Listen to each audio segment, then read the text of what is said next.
This is the part I really like. Well, hi there, it's Colt Eastwood here on a brand new episode of Dear God, Have Mercy on Me. Have mercy now, God damn it! Anne Hathaway's free publicity machines for the Odyssey gave me 2 black eyes. Can you believe, gentlemen, it's 4 days and 4 days before the Odyssey from Christopher Nolan is released to the unsuspecting masses out there and the incredible asses that go with those masses. But of course, yours truly is staying indoors while that ruckus is kicking up a storm outside, because if I can get hold of a screener of said Odyssey, and I think I can, then I might just watch it at home, because why the hell should I take my time up getting on a bus, going down to the cinema, paying for a ticket, paying for overpriced popcorn and a drink to sit down and end up just having the worst time of my life. And by the way, folks, we are going to get into a juicy video today regarding the deja vu reactions of Christopher Nolan's The Odyssey, because when you view this post from Emerald Apple on X, you too will wonder what the hell is going on. Well, it's quite simple actually. It's manufactured hype. But one thing that isn't manufactured is yours truly. Give me a like down below, and when I say below, you know exactly what I'm talking about. My meat and 2 veg, and let's get on with today's video. Body, body, wanna feel, macho man, yeah. I got to be. Here we go. When I first saw this post, I could not believe what I was seeing here. Emerald Apple is a really cool dude, actually. He and I have occasionally touched base on AI creations and the same mind thing. He's a good dude. Now, he says this screams of inauthentic. And by the way, when I bring up John Campier's video later on, you're going to see where the inauthenticity arises. Promotion for the Odyssey. Every insider, I'm reading from the screen actually, is posting the same photo from inside the theater, including, of course, Jeff Keighley, who I like to call Joff. Just different angles depending on where you sit in the cinema. Everyone is posting the same generic positive commentary with no substance, because apparently if you dare to criticize the Odyssey, you've got to have a thing called substance, folks, not substance abuse. Everyone in the industry who's an insider, a popular streamer, or a content creator, someone who's connected. Oh, I miss the days of Las Vegas and the mafioso shaking you down. Next time you see my face, show some respect. I will. Posts like this everywhere on X, Facebook, Threads. That's still a thing. I thought Threads was a BBC film from the 80s. Instagram and TikTok, because of course I would say the latter two actually have a far bigger reach than the previous platforms. No one is using any disclosure of paid promotion, free tickets, early access, or anything, despite the FTC rules that consider early access as compensation and should be disclosed. All of this after the studio, Universal, said they were skipping influencer and word-of-mouth screenings and previews and going straight to critics, who again, I would argue, are influencers and very highly popular figures in the public eye, if you know who they are. Now, this tactic isn't new. It happens with a lot of big budget films with prestige.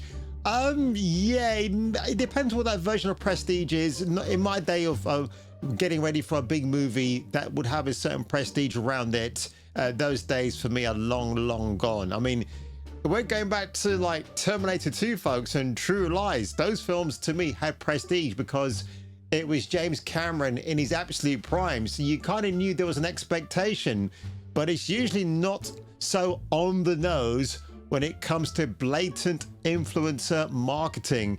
They tried to make it seem organic, and all it looks like is yet another AstroTurf marketing with the same format and minimal variation.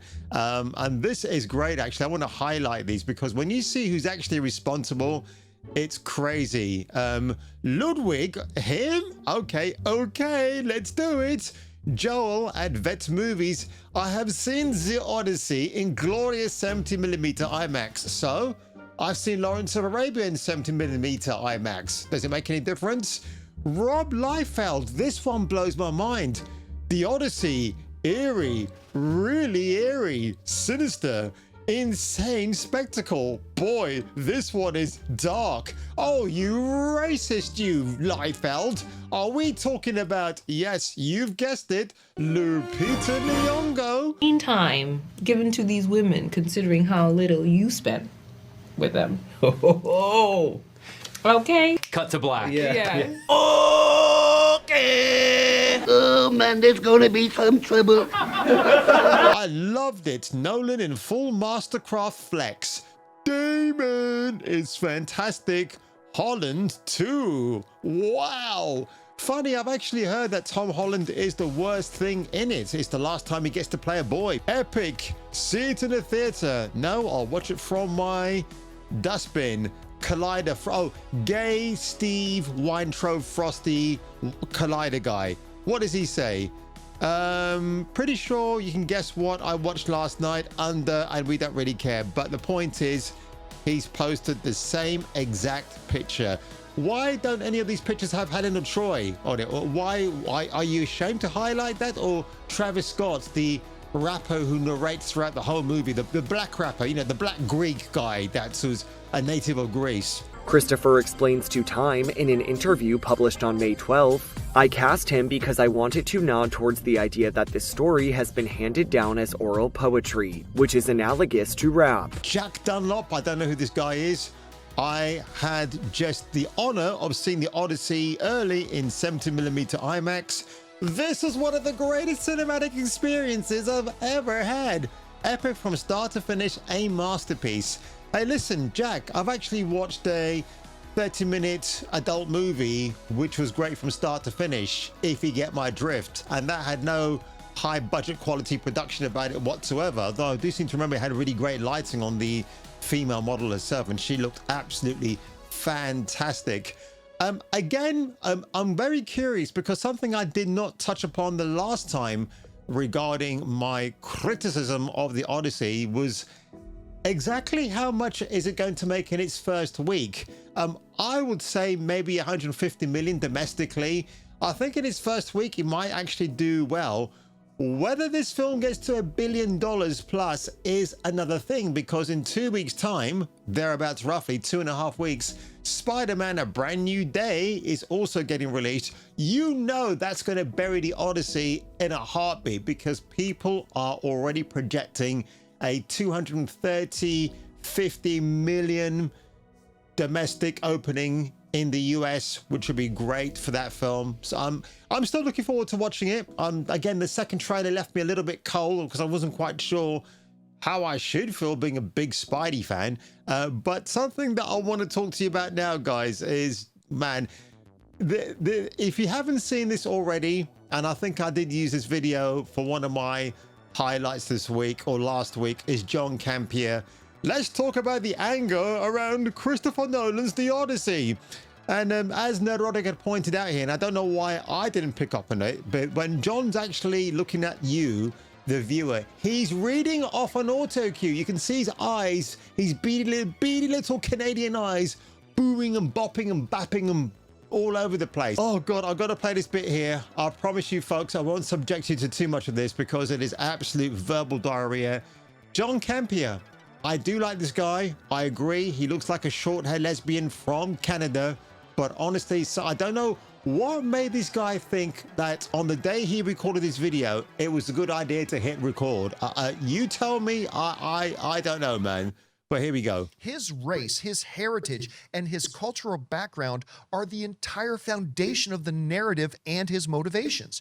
If you change Black Panther's ethnicity, the entire story of Wakanda, isolationism, completely collapses. Another clear example of this. If you're talking about changing the race of T'Challa to a white dude, then why do you see fit to take a white character and blackwash them with somebody else like Helena Troy? I saw this thing on oh my God, on Microsoft's Edge browser, where Trevor Noah 5 days ago was saying the reason why Idris Elba won't become James Bond is because Bond is quintessentially white. There is no getting away from it. And I like the fact that he's a white British dude based on Ian Fleming. So if you're going to go in there and change him to a black guy, it means that you, as the person who owns the James Bond IP, now has a problem with him being a white guy. So when you're talking about, oh, well, if we change T'Challa, the Black Panther, to a white dude, it's going to send everybody into a frenzy. So again, if people are getting mad about the questionable casting choices of the Odyssey, and yeah, I'm including Ellen Page in the conversation too, because why the hell is she in here? I thought if she was going to be the voice or the mocap of the Cyclops, I think that would be pretty funny actually. Nobody would have had a problem with that. But again, Hideo Kojima, his new video game has Hunter Schafer in it, that trans fool. Like, why would Hideo do that? He's kind of lost a bit of credibility with me now regarding that. But anyway, John's got his eyes and ass half closed, half masted. Let's just see what this bit, by the way, folks. Oof, get ready. This is absolute cringe. Me as Batman. Bruce Wayne isn't just a guy who happens to be white. Growing up with extreme generational white privilege and immense old money wealth in the specific societal structure of Gotham City is a defining immense white privilege. His background. Are you kidding, bro? Don't move! Sir, maybe you didn't know, but we have white privilege. Get your hands where I can see them! Black Panther is the textbook example of this exception. Stan Lee himself was very clear about why he created the character. Black Panther's entire identity is completely linked to his being the king and protector of Wakanda, a fictional, uncolonized, black African nation hidden from the world. The thing is, now I'm going to get to a video in a minute regarding Stan Lee and the creation of Black Panther. There's various versions of it, actually. But again, Wakanda is a fictional city in the Marvel comic universe. Homer's The Odyssey is a piece of Greek fiction. There's no difference, John. They're both fictional pieces, you idiot. But the reason why I talk about Stan Lee and the creation of Black Panther, either A, he created it because of Malcolm X and the rising Black Panther movement in the early 70s in America, the uprising, as it were, and maybe there was this fear that black folks were feeling underrepresented. Yet, despite being a guy growing up at that time, I never heard anybody saying, why can't I see myself in a comic book? Me, bro, I was in the Spider-Man and the Fantastic Four. I wasn't bothered about being represented. I wanted to see sexy women and big buff dudes beating the shit out of bad guys. That was my modus operandi at the end of the day. I mean, Batman, Bruce Wayne, white privilege guy. Oh, the shame, the horror. We can't have that. You kind of wonder if there's anti-billionaire narrative tones to what John is saying here. You know, he's from Canada, right? You know where he's going with that, but what are your superpowers again? I'm rich. Enough of this guy, but let's just now this. I don't know who this gentleman is, but again, some of what he says is fine until he breaks that cardinal rule where you kind of zone me out, dude. But let's just hear. I mean, again, this second part of the Stan Lee argument. Why did he create Black Panther? Yeah, I can kind of see this guy's point of view slightly. He would run with it and damn the torpedo sort of thing. Whether he did it for purely social commentary reasons or to be a good guy, to be a hero himself, to be the leader of a movement, I don't know. But what you look at is what he enabled to occur. Black comic strip characters back in the 50s. A lot of the norms were changing by the time I hit my teen years. And yeah, to start to see Luke Cage, Black Panther, Gabe, these characters there, whoa, people want to see themselves. You are kidding. Who wants to see Ironheart? She is an Iron Man ripoff. She has not even earned her status in the pantheon of great Marvel characters. Are you kidding? Oh my God. But the Odyssey, we shall see. It's an uncertainty whether this film is going to have a great first week and then it drops off in the second and third week of its supposed meteoric rise to being the biggest film of 2026, which it's not going to be, by the way, bros. It's going to be Spider-Man Brand New Day, followed by Godzilla -0. That's all I've got to say on that one. Anyway, folks, I hope you ended up enjoying my second video today. If you haven't caught my first one, which is a tribute to the great man himself, Sam Neill, make sure you go and watch that afterwards. And if I were you, and if you were me, I will catch you catching me for the return of the next video. Officer Deja, Agent Vu, haven't we met somewhere before? Next time on Kung Fu Hot Dog. Right?